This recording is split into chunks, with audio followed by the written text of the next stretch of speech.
creatures in your own backyard could as well. To make sure they're This team at the Toronto Zoo works to protect baby Blandings turtles. We have the little guys up here, and then they'll go bigger down that way. In the wild, they're threatened by predators like raccoons or dogs. But there's one threat they may not be able to escape. Climate change is a very big factor for these guys. It's affecting kind of their breeding cycle. New Canadian research reveals the animals we share our cities with may have to respond to the changing climate by moving in or out. The nature that we interact with is the nature in our backyards, it's on the streets, it's in the local parks. The research looked at 2,000 kinds of wildlife in 60 cities across North America, modeling where they could live in the climate we could expect by the year 2100. The amount of change is shocking, says this researcher. Seeing hundreds of species moving in, hundreds of species moving out.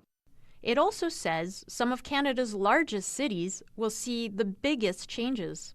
A warmer, wetter climate driving out some species while bringing in hundreds of new ones. This Toronto pest control company says it's already seeing a boom in one critter.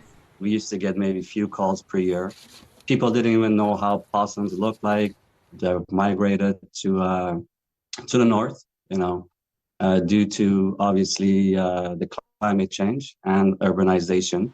Other newcomers are much smaller and bring public health concerns with them. I think we need to get much more prepared for the spread of zoonotic diseases that are always more prevalent in warmer, wetter areas. Big changes to our urban wildlife creates challenges, but the new study found we can keep changes less drastic if we do more to mitigate climate change. Emily Chung, CBC News, Toronto. They're not most people's favorite rodents, and they are everywhere. And a new study published in the Science Advances journal says their population in the city is growing, and quickly. I think every large city should have a dedicated team that focuses on nothing but rodents. The study looked into the rat population of 16 cities, using data on public complaints and inspections. It found Toronto has the third fastest growing rat population, trailing only San Francisco and Washington, D.C. The study pointed to climate change as a contributing factor. Cities that are experiencing these increases in rats that we saw in this study, it's not necessarily an indictment of the efforts of the hardworking personnel in those offices and in those groups, but they're just under-resourced. Not enough money and not enough staff to do much more than put out fires. This exterminator says he's noticed the rise. I remember, like 15, 20 years ago, we rarely got calls for rats, and it's really increased a lot, especially in the last few years. It just keeps to be expanding more and more. Though he adds construction may be contributing to more of the rodents being visible. Construction moves rats around from their normal harborage areas and displaces them, makes them move around to other areas, and so when they're moved, they're visible, when normally they're active at night only. So with the construction it moves them, you'll see a lot during the daytime, but then also once they build up in numbers in particular areas, that's when you start seeing them in the daytime as well. So if you do see them during daylight hours, there's a lot of them. Last year, city councilors successfully brought forth the motion to push the city to develop a rat reduction strategy. When you get a call from a mother whose child was woken up in the middle of the night because a rat jumped on her, that's something that it really moved us as an office. And so we've been just searching for what can be done. It's clear that we have to make sure that when construction is happening, that whoever's responsible for that construction has a plan. Contain the rat population on site and make it part of your obligations. A report from the city manager to deal with rats is expected back in the third quarter of this year. Terry Reid, CBC News, Toronto. Ticks. No one likes to see these little guys coming, but unfortunately, they're not just a summer problem anymore, and they're not just an Eastern Canada thing either. This year, you'll find them in more places, but not all ticks come with the same problems. Here's where to be on the lookout and what you need to know depending on where you live. So ticks used to hang out mainly in southern Ontario, but they're expanding their range, especially the black-legged lime-carrying variety. Now, they're in almost every southern province. Thanks to climate change, these 8-legged arachnids, yes, they're cousins of spiders, are moving north and west fast, around 50 kilometers per year. Warmer winters mean more ticks survive the cold. Ideally, it stays above 4 degrees for them. So longer springs and falls give them extra time to feed and breed. One well-fed female can lay up to 3,000 eggs. Plus, their hitchhiking hosts, deer, mice, birds, they're moving north too. This year, Eastern Canada had a mild winter and a damp spring. Basically, perfect tick weather. In places like New Brunswick, researchers are finding huge numbers of ticks. Depending where you are, the percentage of ticks that are infected, as you go further north, it can be as low as 15%. When you're the south, southern Ontario, southern Nova Scotia, middle of Nova Scotia, 70-80%. It's kind of appalling. Okay, but here's the part that really gets me. They're basically crawling bags of pathogens. Lyme is the big one, but they can also spread other viruses too, sometimes multiple infections from just one bite. If you're in BC though, the picture is a little different. Ticks are on the rise, but Lyme rates have stayed low. Less than 1% of ticks tested carry that bacteria. That's partly thanks to different species, different hosts, and different vegetation here. It's a similar story across the southern prairies. Most ticks don't carry the virus, but numbers are climbing. So Canada doesn't track ticks nationally in real time, but apps like eTick show a clear spike in reports this year. It's not perfect data, but it's telling. People are noticing and uploading a lot. So what can you do? Stick to trails, wear long socks, check for ticks after you've been outside, especially on kids and dogs. And if you find a tick on you, basically a freckle with legs, don't panic. The tick usually needs to be attached for over 24 hours to transmit the disease. Use tweezers, grab the tick as close to your skin as possible and pull straight out. Clean the bite area, keep an eye on the bite site for rash or flu-like symptoms, and see a doctor if anything feels off. I leave you with very good news. One day soon, we hope to have a vaccine. Scientists are working on it. Until then, enjoy the outdoors, just be tick smart. Pictured here are 3D models of barnacles. On the left is one native to Nunavut. The one on the right is not. Researchers haven't seen the non-native barnacle with their own eyes, but they believe they exist based on the environmental DNA they scooped from the region's waters. I basically am collecting any shed skin cells, any poo, anything that organisms are putting into the environment. The British Antarctic Survey's Betty Boys scoured these locations for the invasive barnacles. They were found in 10 different spots. Boyce believes the barnacles are likely latching onto ships and cruising into the Arctic. Boats are actually a really appealing place for them to stick onto because as the water flushes through as the boat's moving, they get extra food from this. The Arctic is warming up nearly 4 times faster than anywhere else on Earth, according to several studies, so more shipping routes are opening up. Boyce's study states shipping traffic in parts of Arctic Canada has increased by more than 250% over the past 3 decades. The team also examined the waters near Archfiet, which doesn't have much shipping activity. No barnacles were found there, but Akimavik Society's Jimmy Kamenik Makpa says he's seen bats and wasps flying up. Some of them probably going to the ships, or some of them running away from the smoke from the forest fires. Fisheries and Oceans Canada says it appreciates the study's findings, but it says more monitoring and visual confirmation is required. That's fine and all for Shelley Alvarum at Akavik, a non-profit which also worked on the study, but she says it's important Canada empowers Inuit communities to set their own research priorities. There's nothing that compares to the eyes of people who are out on the land and out on the water, and they know what's normal. As shipping routes continue to open up, Alvarum urges the Canadian government to be proactive on regulating vessels. Transport Canada says it has several regulations in place. Right now, it says it's working on legally binding measures to address the buildup of organisms in the ocean. Samuel Watt, CBC News, Yellowknife. When we're together, amazing things happen. Feel what it means to be greater together.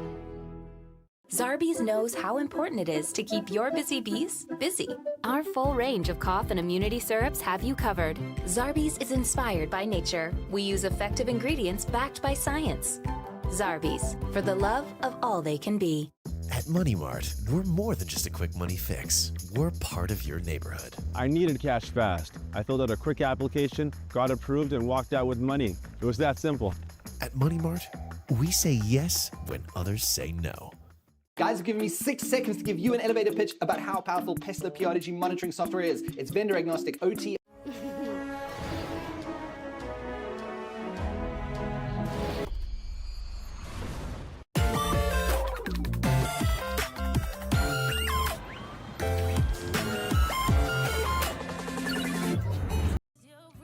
Hi, this is Summer Walker. Go watch my new music video, FMT, on YouTube. Equal your fame, give your last names and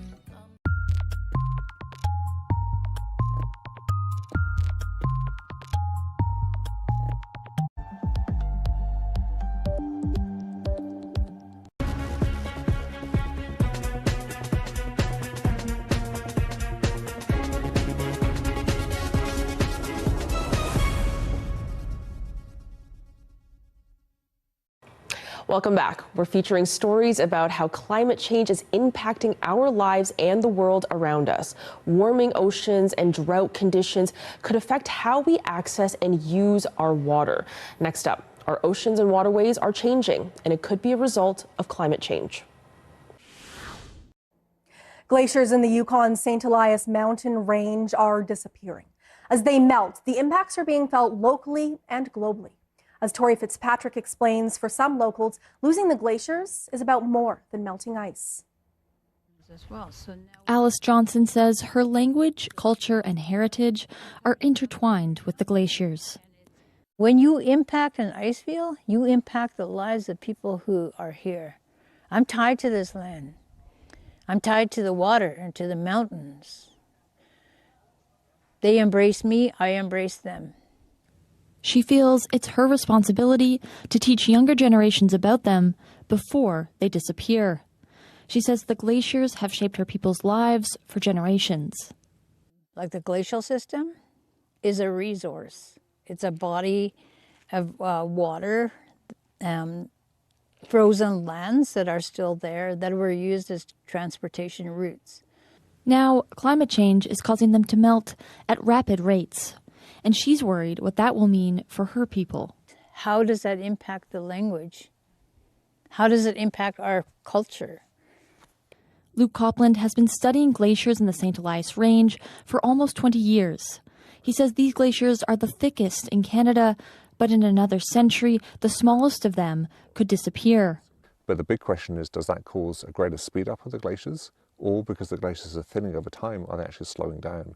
For the past 2 weeks, Copland and his team have been flying to some of these glaciers. They want to understand how climate change is affecting their movements. As glaciers melt, how they move is changing, and that could transform the surrounding landscape in the near term. Globally, about a quarter of all melt coming from glaciers and ice caps, so this excludes the ice sheets, is coming from the mountains in this area. Copland says local melting has global ramifications, including contributing to sea level rise. These small ones that are a kilometre in size or so, each year we come back, we see them getting smaller and smaller, and you project that another century, there won't be any left for ones that are that kind of size today. But it's local people like Johnson who are leading the charge to protect these glaciers. It's our responsibility to protect the ice field so that no one else touches it. Tori Fitzpatrick, CBC News, Whitehorse. The lack of rainfall in Nova Scotia has thrown the province into a drought. Can we pin it on climate change?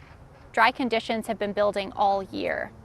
Since January, the province has had about 60% of normal precipitation levels, and drought conditions have become especially bad this summer. In July, large portions of the province had less than 40% of normal monthly precipitation. It's abnormal. It's having widespread impacts on people, businesses, and ecosystems, and there is no clear end in sight. So can we draw a straight line between climate change and this drought? Those are difficult correlations to make. However, all of the climate change models are coinciding around, when you look at the Intergovernmental Panel on Climate Change, UN research, new research that's coming out of the journal Nature, which is one of the most prestigious journals, publishing research on drought and its connection to climate change. Globally, we're expecting this. It's hard to draw a straight line, but it can be done. In weather attribution studies, scientists use data from extreme weather events. Droughts, floods, wildfires, the list goes on. And they analyze the data through different climate models to try to determine the degree to which climate change influenced the event. No one has published an attribution study for this drought, at least not yet. And it's really difficult to do it in real time, if I can put it that way. There's statistical analyses that scientists perform and meteorologists perform to look at these sorts of events and try to attribute what's occurring that's statistically significant. So oftentimes we use anecdotal information and try to relate that to say, yes, this looks like it's probably due to this. What meteorologists can say now is the drought is the result of a stubborn ridge of high pressure that's sitting on top of eastern and Atlantic Canada. The system is effectively blocking precipitation, swatting it away to the north and south of us.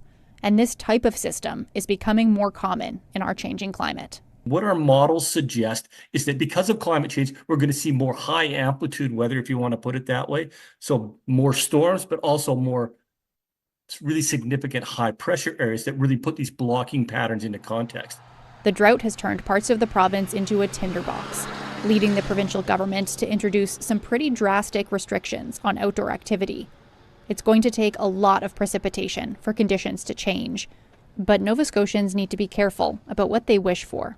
I'm actually worried about what it's going to do when it's going to rain because the ground is so dry, it's so hard. Fields as well, crops aren't used to being dry for this long of time. And then when it does rain, if it comes in a downpour, the soil's not going to be able to handle that rain. So now we also have to worry about flooding and erosion. Now may be the time to think about climate adaptation. Rather than stewing in worries about extreme weather, take steps to be prepared. So for example, in my own space, we let the grass grow higher because then there's more shade on the soil will not dry out so much. So our lawn is not that high, but it's that high. Bottom line, if you want to blame this drought squarely on climate change, you'll have to wait for it to be over, and for scientists to study it in retrospect. In the meantime, there's more you can do than just hope for the skies to open up. Learn about extreme weather preparedness and take steps to adapt. Taryn Grant, CBC News, Halifax. After a month with no rain, the town of Sutton resorted to using trucks to get water to some of its residents. Protecting the supply also meant restricting people from watering lawns or washing their cars. Quebec has always had an abundance of water, but climate change is altering that, forcing the province to act. This year was the most awful situation. Some parts of Quebec saw the worst drought, the Environment Ministry says, in at least a decade. The strain on water supply has the government launching a water management pilot project similar to what other provinces already have in place. For 3 years, voluntary participants, including municipalities and certain industries, will monitor and disclose their water usage. If levels are low, the province will try to enforce further consumption restrictions.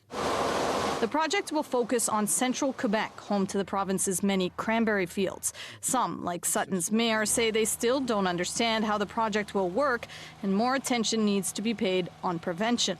A lot of places, people are running into this problem, and the government has to really take it very seriously and help us finance the future infrastructures. This vegetable farmer wonders how he can reduce his water consumption when it's already so low. He let his cucumbers rot on the vine so the broccoli could be watered and survive. He worries each year will get worse. Still, this water researcher says the project is a good first step. I'm quite optimistic, and I think we're going in the right direction with these pilot projects to really look at water allocation in a way where it's quantified. The province says this pilot project is just one of the many steps it's taking to protect water, with climate change making it an increasingly precious resource. Sarah Levitt, CBC News, Montreal. So we bring the raw water in. At this water treatment plant, Rodney Bouchard takes us to his first line of defense, protecting the water they send to 4 municipalities and to the largest concentration of greenhouses in North America. The threat lurking nearby in Lake Erie. It's been identified as probably the best technology for removing algae. Blue-green algae blooms specifically can clog water filters, release dangerous toxins, and in this region, they pose a risk to a multi-billion-dollar agri-food industry. Phosphorus-rich and nitrogen-rich runoff is the main culprit, and climate change is likely to make things worse. Union Water Supply is preparing for just that. Just 1 year, so this is pretty new. This is new. But this state-of-the-art clarifying dome is one weapon in the arsenal. CBC got an exclusive look at another, and it's right on Lake Erie. A network of buoys monitoring the water quality 24/7. The sensors are strategically placed so that we can capture any potential water quality issues that are coming in from all different areas. These buoys will help predict when a toxic bloom is likely. These sensors measure water conditions every 10 to 30 minutes. They collect the information, they send it to that other buoy, and it goes real time so people can look at it right now. What we're looking to do is... Expected to be up and running by the end of the year, the early warning system will feed data live to the water plant's control room, providing up to 12 hours advance notice, a major improvement on what is now about 30 minutes lead time. It's caught us by surprise in the past. Having this early warning network would help us manage that, give us a little bit of lead time to get ready for it, and then we can manage it better. The U.S. National Oceanic and Atmospheric Administration says the blooms on Lake Erie have been lasting longer. 1 year sparked a crisis in Ohio when toxins made the tap water undrinkable for 500,000 people. This year, the bloom took off in June, the earliest start ever recorded. But the algae levels on the Canadian side have been manageable so far. We take it for granted that we have all this water. He says the Great Lakes may be the largest fresh surface water system on the planet, but they're not invulnerable. A reminder that even seemingly infinite resources must be cared for. Jayla Bernstein, CBC News, on Lake Erie. Imagine sea levels were up here instead of down there. This isn't theoretical, it's happening.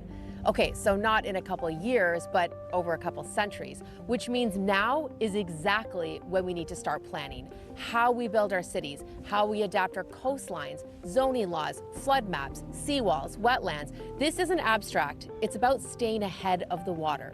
Because even if we cap warming at 1.5 degrees Celsius, the oceans aren't done rising.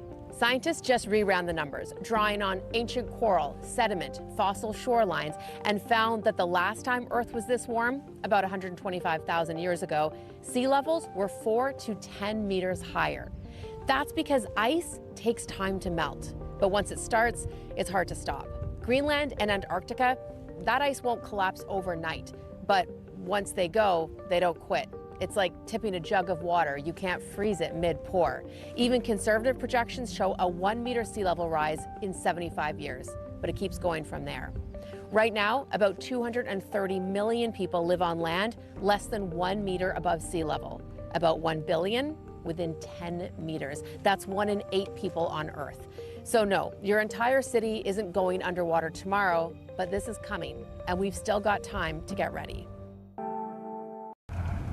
On the shores of the Ottawa River, archaeologists are busy digging, scraping, and sifting, hoping to find a piece of history. This Gatineau Park is known to contain artifacts older than the Egyptian pyramids. They've already found pieces of pottery, pipes, and arrowheads, many left behind by Indigenous people who would travel by canoe on rivers and lakes to trade goods. The land is very important, and it tells our story and it tells our history. But that history is at risk of disappearing. Archaeologists are partnering with local First Nations and trying to save artifacts from erosion. We're seeing the water literally eat away at lower levels of clay, and what that's doing is undermining the soil and causing giant chunks of clay to fall off the side. It is definitely sad as an archaeologist to literally see artifacts falling into the river, never to be recovered again. And it's not just here. Shorelines are eroding across the country and across the world, and archaeologists say that poses a serious threat to the evidence of history that is yet to be found. Experts say the combination of rising sea levels, more powerful storms, and the loss of sea and lake ice as temperatures climb every year means shore and coastlines are disappearing faster than ever. Depending upon that combination, you can have some places that are eroding up to several meters per year. And for those trying to save pieces of Canada's history, they can't dig fast enough. The world is in the grips of an unmitigated heritage crisis caused by climate change. Canada sits at the apex of this crisis. With the largest coastline in the world, experts say there aren't enough resources to get to every archaeologically significant site, and it means making difficult choices about what history to save. Nicole Williams, CBC News, Ottawa. Support the well-being of your busy bee with Zarbee's cough and immunity syrups. Wow. Oh my gosh, I didn't look left. I know. I know. A little secret.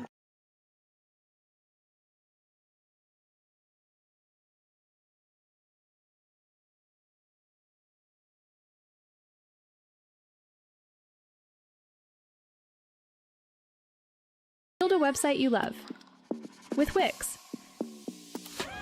where your words create your brand, your opportunity, your breakthrough. Feeling a vibe? Run with it. From can't look away to gotta have it. Make every detail yours. Bring out what's hot.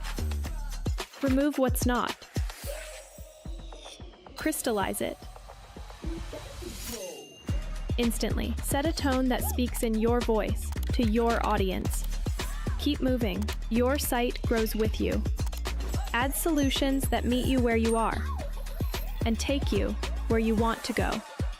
Smooth to make, easy to love. Hi, this is Summer Walker. Go watch my new music video, FMT, on YouTube. Equal your fame, give your last names and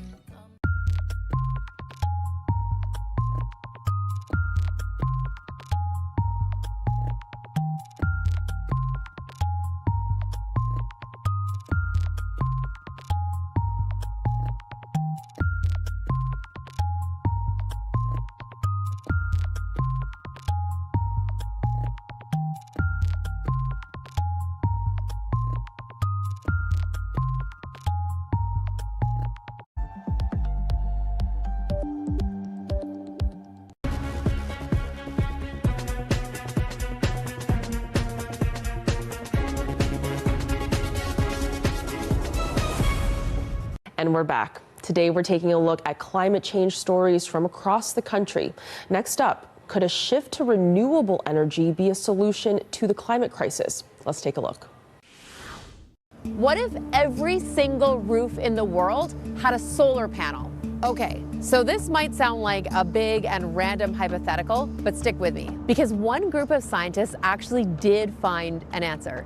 And they went looking because until now, solar panels have kind of been the underdogs of renewable energy. In the past 3 decades, we have seen huge growth in solar electricity as a renewable energy source, now supplying over 6% of global energy demand. But solar panels are not cheap to install.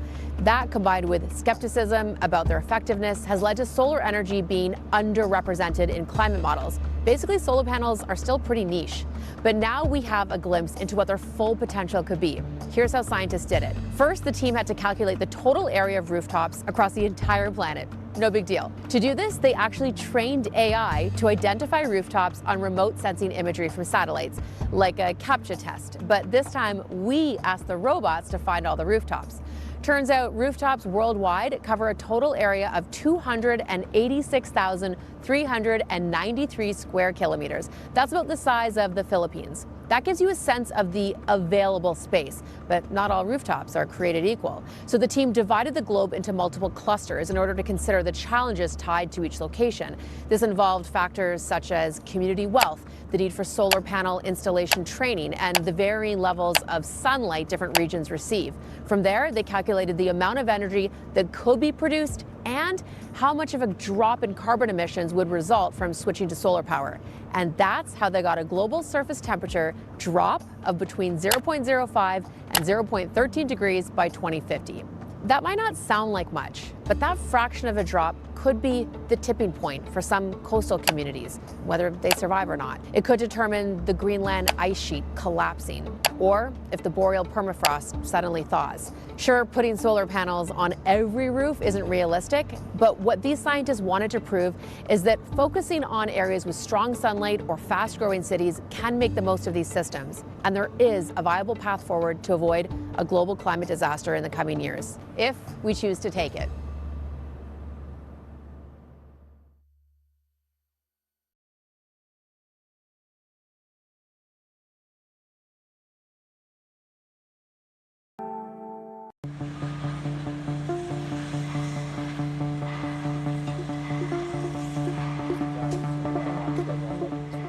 Ryan, what's the vision here?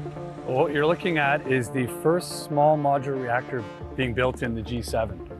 So quite an exciting time for Ontario power generation and the province and the country. In short, they're called SMRs, a smaller version of a nuclear reactor, creating a lot of buzz in the energy market. Ontario is the place to be when it comes to nuclear energy. It's going to really shape the future of the nuclear industry. And help Canada be an energy superpower. It's the Darlington New Nuclear Phase 1. According to Prime Minister Mark Carney. This project will make Canada the first G7 country to have a small modular nuclear reactor. He singled out this build as one of 5 big infrastructure projects central to his promise.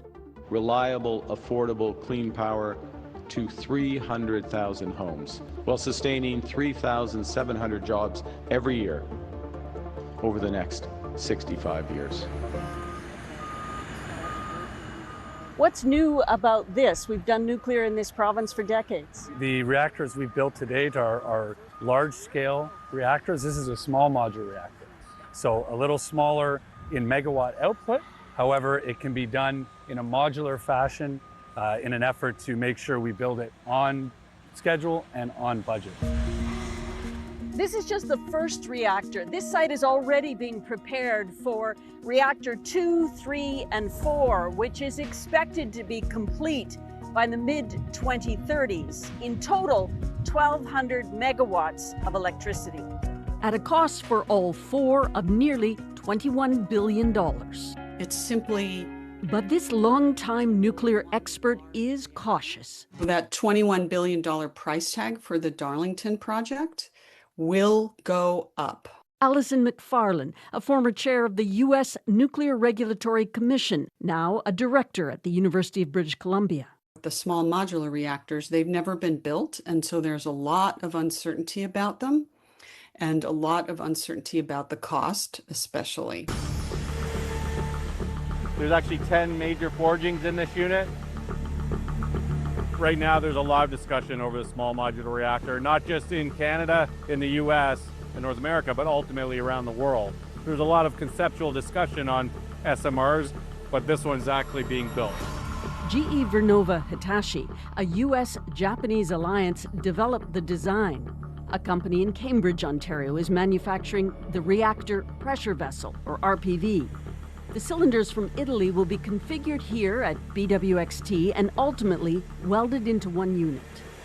These cylinders get joined together into a larger unit, which is going to be about approximately 100 feet long and 600 tons in weight. So this thing ultimately is going to create the steam that is going to drive a steam turbine. And that is going to drive a generator, which creates electricity. Canada has 70 years of nuclear experience. Small modular is the newest iteration, bringing the prospect of more jobs and another market for Canadian uranium from Saskatchewan. But the small modular reactor is unique. The reactor here needs enriched uranium, which can't be done in Canada. So Canadian uranium will be sent to the US to get enriched and then transported back here. A potentially weak link in the supply chain, says Jack Gibbons. It will require us to import enriched uranium from the United States to fuel these reactors, imports which Donald Trump could cut off at a moment's notice. Ontario Power Generation says a French company can also supply enriched uranium, but Clean Air Alliance wants to curtail nuclear development. We got much wind and solar, battery storage, energy efficiency are all much, much lower cost, and they're much quicker options. Carney wants to please Doug Ford, and Doug Ford loves nuclear power, and the fossil fuel industry likes it because it's so slow and high cost that it won't displace them. Nuclear energy has long been a battleground. Protests at Darlington in the 1970s tried to shut down the plant. Big debt dogged that project. It nearly doubled in costs by the time Darlington went online in the early 1990s. Nuclear grew anyway. Please stay indoors with your windows closed. But the accidents at 3 Mile Island, Chernobyl, and the most recent, Fukushima, Japan, put a pall on the industry. You can see this concrete truck here spinning. Nearly 15 years later, nuclear is hot again. It's quite a, dare I say renaissance, but definitely a movement back towards nuclear lately in the industry. So why? Well, rising demand for electricity, including for new AI data centers. Also, a push for cleaner power. Once built, there are few carbon emissions. I would never advocate shutting down nuclear power right now. It is providing carbon-free electricity. Absolutely, we need that. The climate change is the real problem facing us. I am a pragmatic person, and so I don't want us spending lots of money on something that's going to take a very long time to become a reality. What's the advantage of making it? So we asked Ontario's Minister of Energy and Mines, why more nuclear? We are the developer building out the first small modular reactor in the G7 before the Americans and the Brits and the French. Here we are, Ontario, and I want Canadians to be proud. Like, we have to flex our muscle. Who's going to come up with the $21 billion? Ratepayers will be paying for this, and from the federal, provincial governments together, they're going to help invest in the project. Does that mean that the feds and Canadian taxpayers will pay for Darlington? They will pay for a component of it. I mean, the national government invests in large-scale energy projects in all provinces. Standing here, we don't know how much it's going to cost exactly. What happens if the costs balloon? They have in previous nuclear projects in this province. There's no question about it. Yeah, I mean, going back governments of the past, so that is possible and that is true. But look, for us, when it comes to our project discipline on large-scale refurbishments, we've done it on time and on budget. Demand for power is only going up. On this path, and with powerful backers, nuclear appears to have found a market again. Nova Scotia's Environment Minister says 14 recently approved onshore wind farms like this one in Eller's House will go a long way to the province getting off coal and generating most of its electricity from renewables by 2030. But the minister says that might not be enough. Yes, that will be a huge component of it. But if you look at our clean energy plan, it's a number of other things like solar, offshore wind, that's going to help us achieve that target. The problem for Holman is there is no way offshore wind will be ready by 2030. Bids on potential developments off Nova Scotia's coast won't open until late this year, and it takes at least 7 years to build an offshore farm. The Ecology Action Center's Director of Programs says there's lots of ambition in offshore wind, but it's a long-range goal. When it comes to meeting its 2030 climate targets, she says the government appears to lack courage. So lacks courage to have mature conversations, lacks courage to be fully transparent. There are multiple reports that have not been released that relate to these goals, and the courage to admit when they're not on track to meet a goal. A recent report on the government's progress shows mixed results. Efforts to reduce greenhouse gas emissions and increase efficiency programs are going well, but there's a long way to go when it comes to protecting land and water mass and expanding the uptake of electric vehicles. The government has already abandoned plans for a provincial food strategy, and the report raises questions about whether it will ban oil-fired heating equipment in new buildings by the end of this year. Holman says he's laser focused on meeting the targets, but adds that the climate change plan is not written in stone. Mike.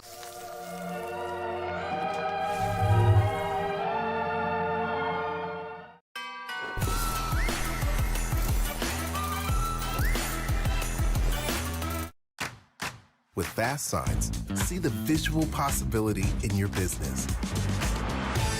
See it in lights and flags, on a van, in metal, on the floor, in color. With signs and graphics, you can say anything, do anything, be anything. So make your statement.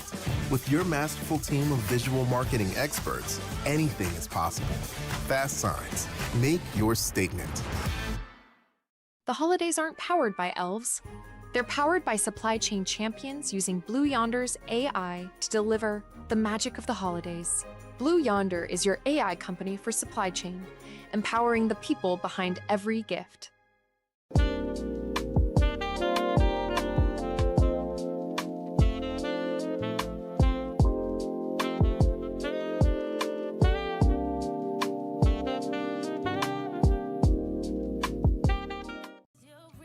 Hi, this is Summer Walker. Go watch my new music video, FMT, on YouTube. Equal your fame, give your last names and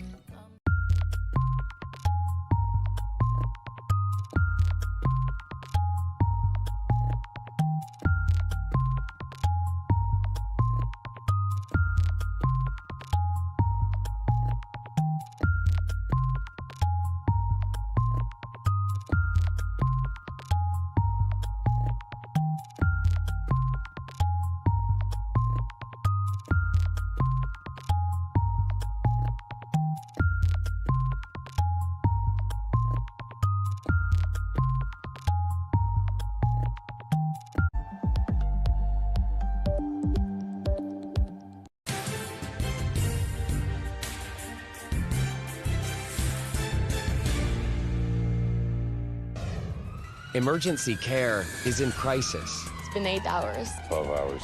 We're tracking wait times across the country. Who's the longest right now?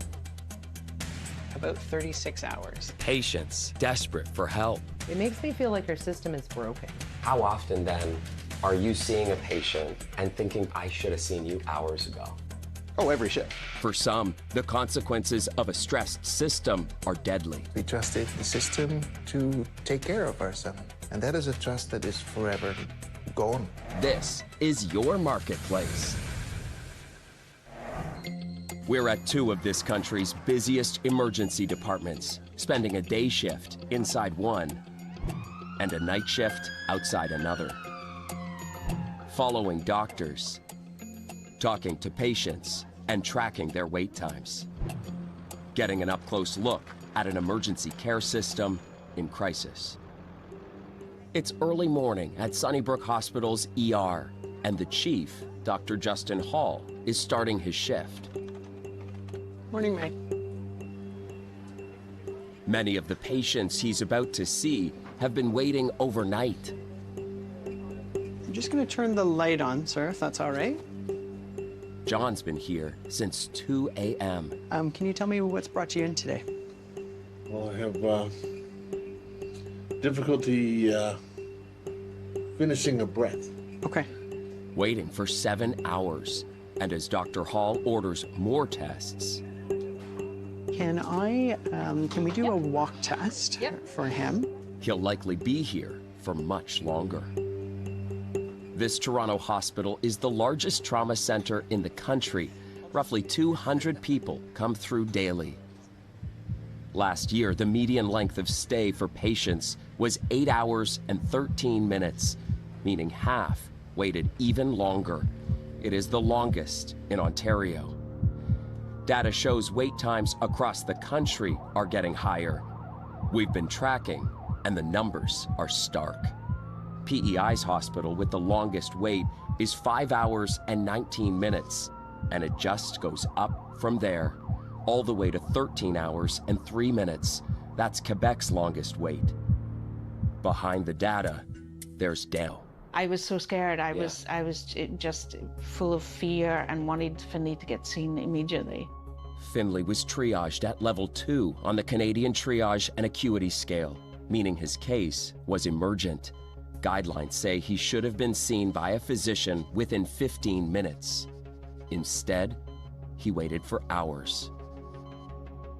I had to go up several times to the nurse's desk and ask for them to come and see Finlay. He was having problems breathing and he was in so much pain, he was crying out.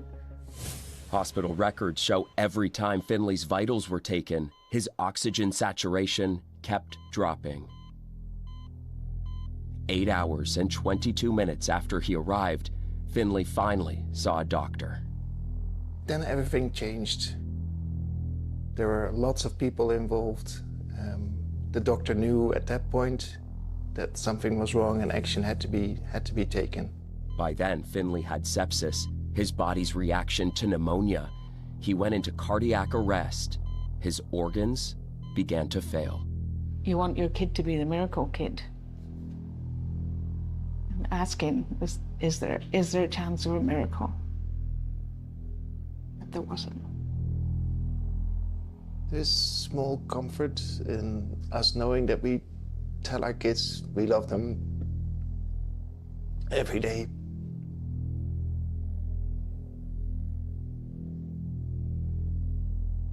We know that Finlay knew.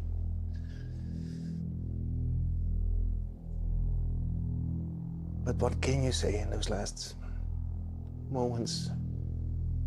You've both had to endure something that no parent should have to deal with. Do you think that his death was preventable? Yes. Yes.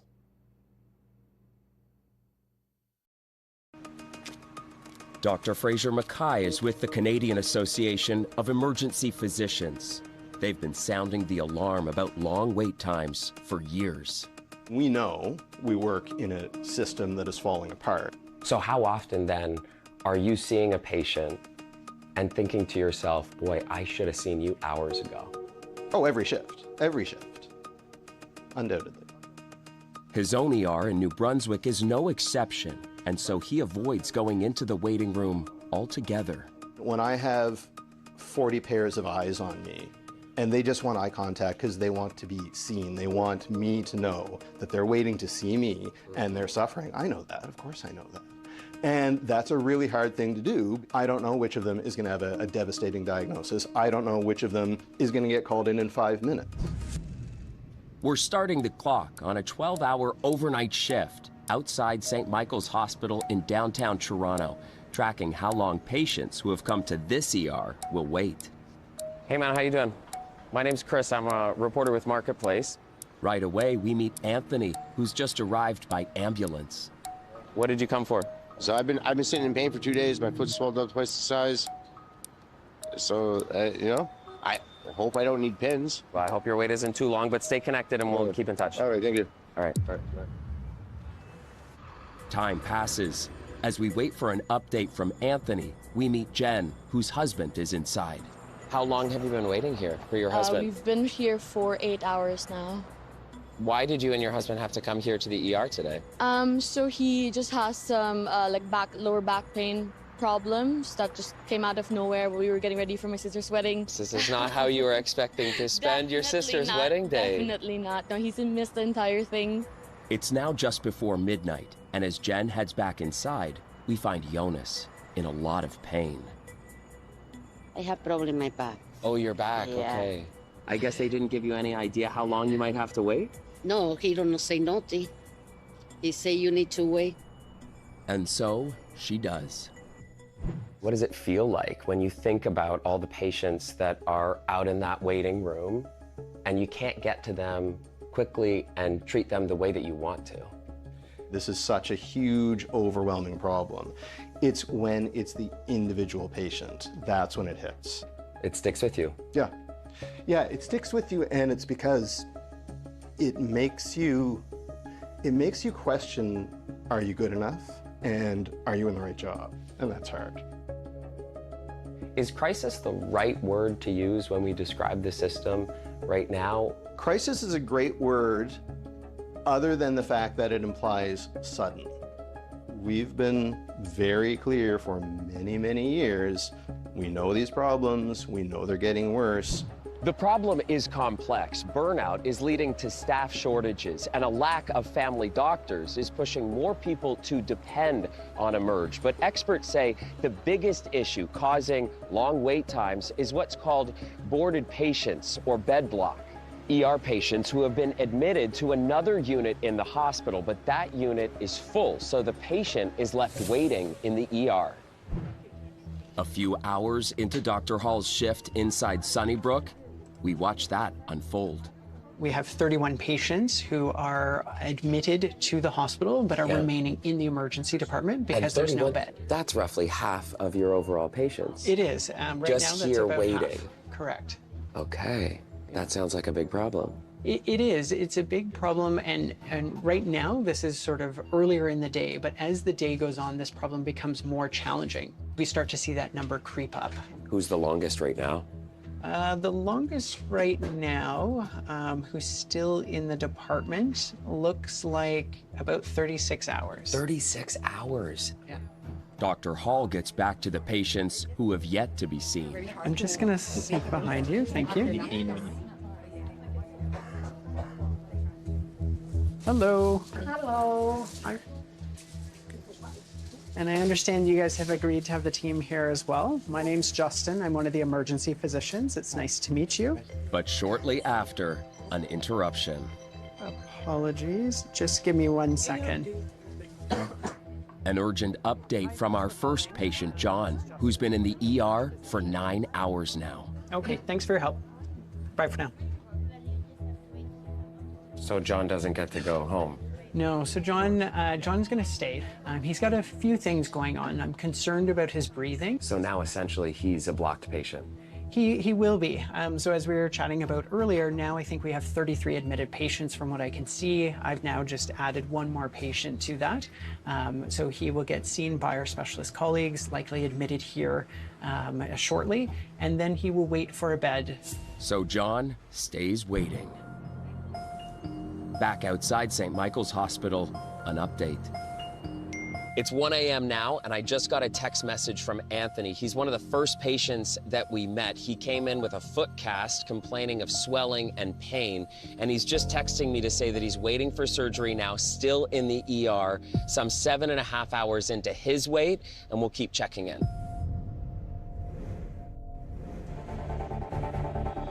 Coming up, patients fed up with waiting, walking out of emergency departments without care. From what I know now, I did put myself in jeopardy. That's after the break.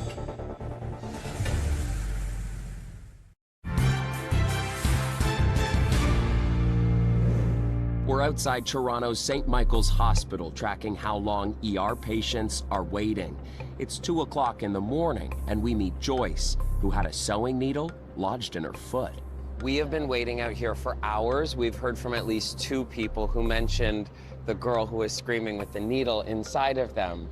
And so I just can't even imagine how much pain you must have been I was in. so much pain. Yeah. I was in so much pain. I'm so sorry. Yeah. What do you think of this 7-hour wait that you had? It's insane. Jen and her husband, who came in with lower back pain, are finally cleared to go home. Jen, my Yes. goodness. At the end of the day, how many hours was it? It's been 10 hours in total. Hours. How do you feel about this? Exhausted. Yeah. But Jonas, who's also been here for hours with back pain, is leaving without seeing a doctor. What are you doing right now? I go home. Too many people waiting inside. St. Michael's Hospital tells us they've experienced higher than normal demands for urgent care in recent months. They say they see the sickest people first, but see all patients as quickly as possible. I can tell you're in a lot of pain, so I want to let you go. Okay. But thank you. I hope you're feeling better. Thank you. Okay. She represents a growing number of Canadians leaving emergency rooms without being seen by a doctor. Last year, in Ontario and BC, about 5% of patients walked out.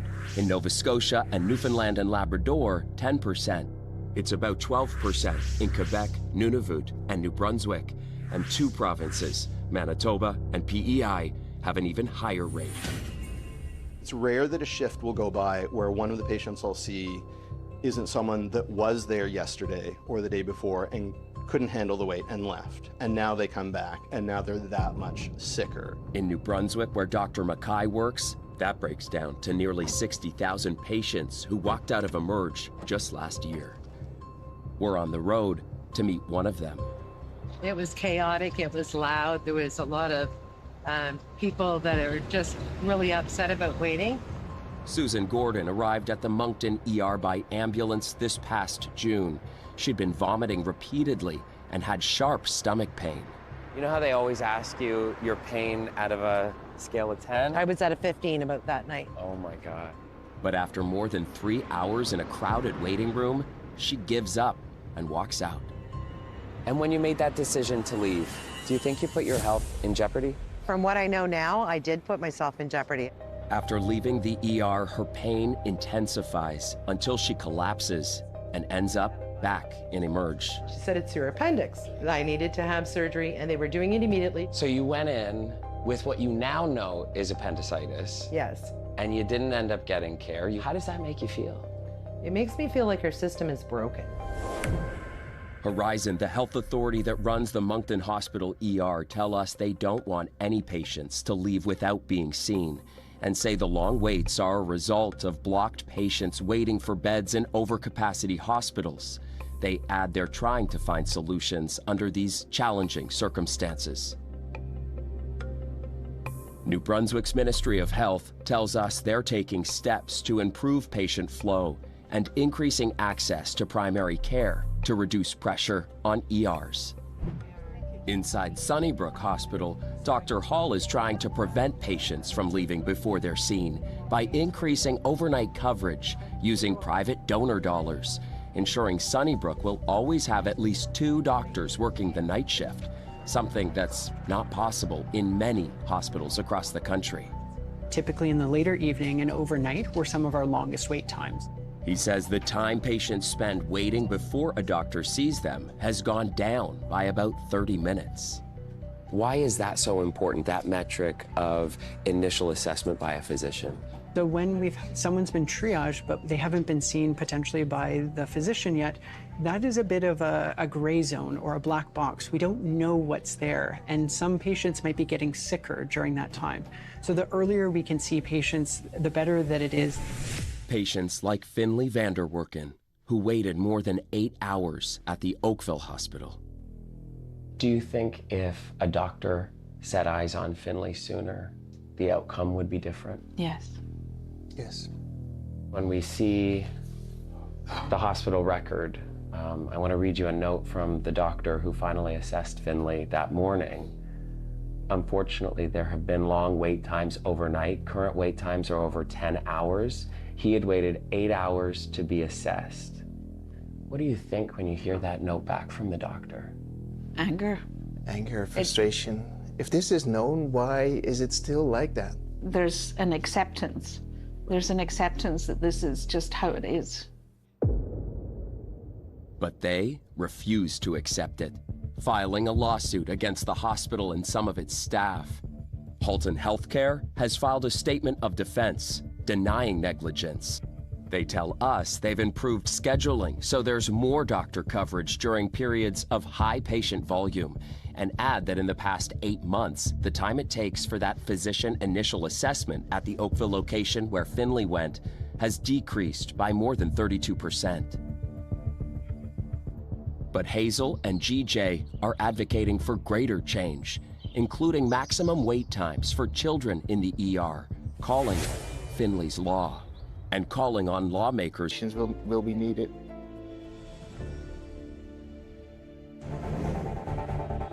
Coming up, we go searching for answers from Ontario's Minister of Health. Minister Jones, I'm Chris Glover with CBC Marketplace. That's after the break. Got a story you think Marketplace should investigate? Reach out to us at marketplace@cbc.ca.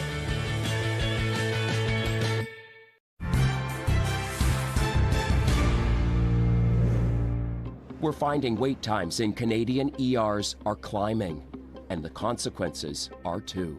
I lost a son, and it didn't need to happen. For weeks, we ask multiple times for an on-camera interview with Ontario's health minister, Sylvia Jones. We call, email, and text, but her office declines. Then we learn she's attending a Remembrance Day dinner in her riding, so we approach her outside ahead of the event. Minister Jones, I'm Chris Glover with CBC Marketplace. Finley, we've been trying to talk to you, and Finley Vanderwerken's parents tell us that you took responsibility for restoring their faith in the emergency department system in Ontario. How are you planning on doing that? Guys, I'm going into a Remembrance Day service. We know this is an important day, but we've been trying to talk to you and get to you through your office for weeks. So contact my staff. We already did, and what we can tell you is we spent time in emergency departments as well as talking to patients. We take her lead and follow up with her staff, asking again for an interview, but they never grant one. Her office sends a statement saying they've made record investments in healthcare in the past 3 years, including $44 million to tackle emergency department wait times